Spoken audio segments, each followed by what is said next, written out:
I'll shuffle us onto Ashtead Technology. I don't have an awful lot on this, but here's the bit that I have. So this is down like 30% or something this week, and there's a definite reason for that. But I think potentially we'll have to see how it goes from here. But potentially, I think this might be okay long run. So yes, the company reported around 99 million in revenue for half one 2025. That's about a 23% jump year on year on reported basis. Now, the reason why, because I mean that sounds great. Let's not argue about that. That's a great jump, but it's actually a 6% decrease on a pro forma basis. So, what this basically means for people at home who don't know is essentially you can take the 6% decrease as organic ungrowth. On this occasion. The rest of it comes from the two big acquisitions that they made, which is the two subsea rental companies. That's what's basically pushed that forward. So they said that this pro forma decline was attributed to essentially geopolitical environments, a pretty hefty amount of disruption in the US market, and then obviously foreign exchange headwinds as well, which would have lowered that just on its own, would have lowered that decrease from about 6 to about 3 or maybe even 2. But also, Ashtead said that they've been making some changes in the business. Well, they've actually been prioritizing higher margin rental revenues and reducing their exposure to cross hire and to equipment sales as well. So, a little bit of a change in the business. So, you can see that coming through because the EBITDA margin, that's without the D, remained strong. It was 27.3%, which is about 1.2% higher than it was in the same period last year. So that's in percentage points as well. Yes, so pretty consistent with this medium-term target and a result of a better business mix. Yes, they also said there was better than expected synergies with the Seatronics and J2 Subsea acquisitions and actually good cost control as well. So cash generation for the period was exactly as they expected. Pro forma and net debt leverage projected about 1.6 times, which is fine as far as I'm concerned for a company like this. So in terms of the outlook, they said for the remainder of the year, they're just going to focus on project delivery, trying to grow, and obviously cost management. They think that there'll be high single-digit percentage growth on first half revenues because it's a seasonally stronger second half for them. Full year adjusted EBITDA is now expected to be a little bit below previous forecasts, and the expectations for adjusted profit before tax they think will be unchanged. So customer backlogs were huge. Again, contract awards continue to underpin the board's confidence in like the medium-term fundamentals of Ashtead's addressable markets. The company believes that basically with scale service and their geographic breadth, that they're going to continue to outperform in its relative markets over the medium term. They did reaffirm their intention to move to the main market of the London Stock Exchange during 2025, which I think has caused some of the AIM funds to try and get ahead with their selling of this one, get it all out with the bad news, I think probably. So we may see a little pickup when it does move on to the main market from obviously the main market funds. But generally speaking, Steve, I thought this was largely fine. I think sometimes when you go through the excuses like with Greg's where you're like, look, it can't be too cold and it can't be too hot. It can't be both. Or it can't be too wet and it can't be too hot in Greg's occasion. But with this, I think we've all seen there's been some pretty significant sort of disruption in the US market. A lot of their sort of work is in the US, and quite a lot of their bases are in the US, and they use those US bases to move into places like Canada and like into Mexico, which obviously trading relationships with an American company have somewhat soured when the fella in America is trying to make you become the whatever next state or whatever it was.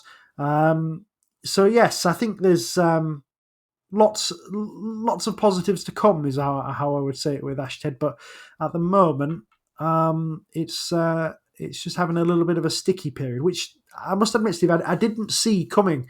We were seeing growth in the in the very high double digits, and I think sometimes it was 3 digits. So it has been a marked slowdown, and also they've kind of just hung off the acquisitions while they've been integrating these two companies because they're big companies.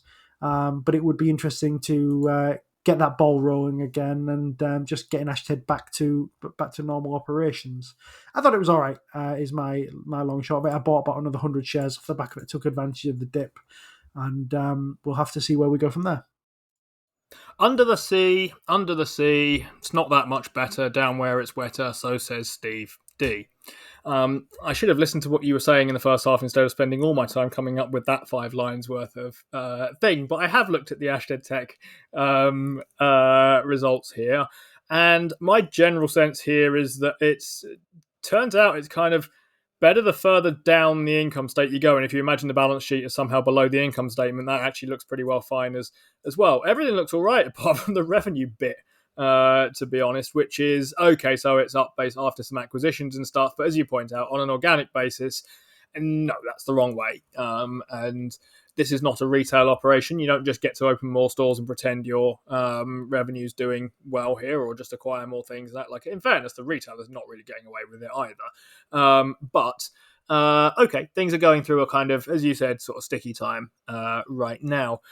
I think when you're dealing with companies like this, you expect there to be cyclical times. Whether you expect them right now is another question. But what you really want in these kind of cases is a very good management team and a very good balance sheet, or a very good company and a very good balance sheet in this case. And as you say, at 1.6 times net debt to EBITDA, that's fine. Probably anywhere below 2 is fine. And even if you think those earnings are going to come down, you can probably get away with push, you might be able to get away with 3. I don't know what their covenants are, to be honest, but we will see on that one. In principle, I'd be okay with 3 if you told me that earnings had just been cut in half or something like that as part of a down cycle. Wouldn't want that at the top end of the thing, but 1.6 is fine for the time being. But yeah, what you really want is a smart management and a management that really knows what they're doing. And it's worth remembering, perhaps in this case, Ashtead Tech's history here, which is that it was basically a management buyout from Big Ashtead. So these are operators who are, I sort of call them founder-led, in the sense that they started the company themselves. They didn't sort of start it from scratch the way startups do, but they got their cash, put it into the business, took it on themselves, and they know what they're doing with this operation. And I think that's something perhaps that when the stock goes down a lot, when revenues go down a bit, and you can look at your kind of bottom line and think, well, okay, but profits can't hold up forever if revenues don't start going high. If revenues just keep going down, this isn't a tobacco company. But what you might well think here is that we've got the management to get through this, and we have a management that I think you can feel pretty positive about, partly because they're invested and partly because they have a very good record in this. One of the very first things we said when we started talking about this, and you introduced it on the show whenever it was, months and months ago, now, is that this is a kind of management buyout originally, and that should give you some confidence that your management is smart, incentivized, and generally quite passionate about this business. They've stuck their own money up here, so there's lots to like. And I think that's probably something that I think is worth holding on to at the moment if you're positive on Ashtead Tech and you see this as an overreaction. I'll be honest, it looks like an overreaction to me at the moment. I'll be interested to see where it goes from here. Subsea rental equipment stuff they're in a decent position. It looks like a kind of interesting business.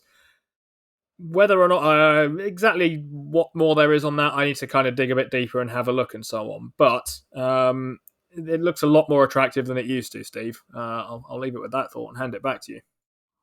Yeah, so I guess the sort of point we should talk about is that when we were looking at this company originally, it was about 24, 23 times earnings, and we thought that was probably pretty decent value given how fast it was growing.